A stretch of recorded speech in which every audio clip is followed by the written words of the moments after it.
Ang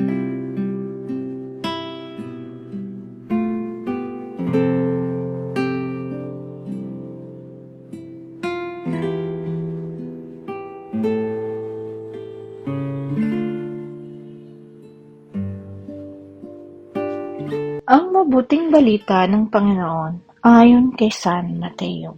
Nung panahon na iyon, sinabi ni Jesus sa kanyang apostol, "Huwag ninyong isiping naparito ako upang magdala ng kapayapaan sa lupa.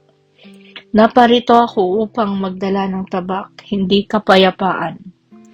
Sapagkat naparito ako upang paglalabanin ang anak na lalaki at ang kanyang ama, ang anak na babae at ang kanyang ina, at ang manugang na babae at kanyang biyanang babae, at ang kaaway ng isang tao'y ang kanya na ring kasambahay.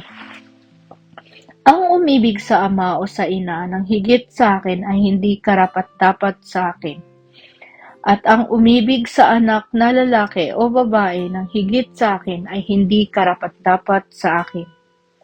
Ang hindi nagpapasan ng kanyang krus ay sumusunod sa akin ay hindi karapat-dapat sa akin. Ang nag-iingat ng kanyang buhay ay siyang mawawala nito, at ang nawawalan ng kanyang buhay dahil sa akin ay magkakamit. Ang tumatanggap sa inyo ay tumatanggap sa akin, at ang tumanggap sa akin ay tumatanggap sa nagsugo sa akin. Ang tumanggap sa isang propeta dahil siya'y propeta ay tatanggap ng gantimpalang ukol sa propeta. At ang tumanggap sa isang taong matuwid dahil siya'y matuwid ay tatanggap ng gantimpalang nauukol sa taong matuwid.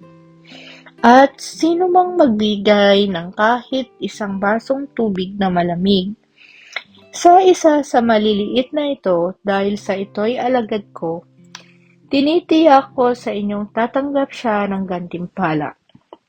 Matapos tagabilinan ang 12 alagad, umalis si Jesus upang magturo at mangaral sa mga bayang malapit doon. Ang mabuting balita ng Panginoon.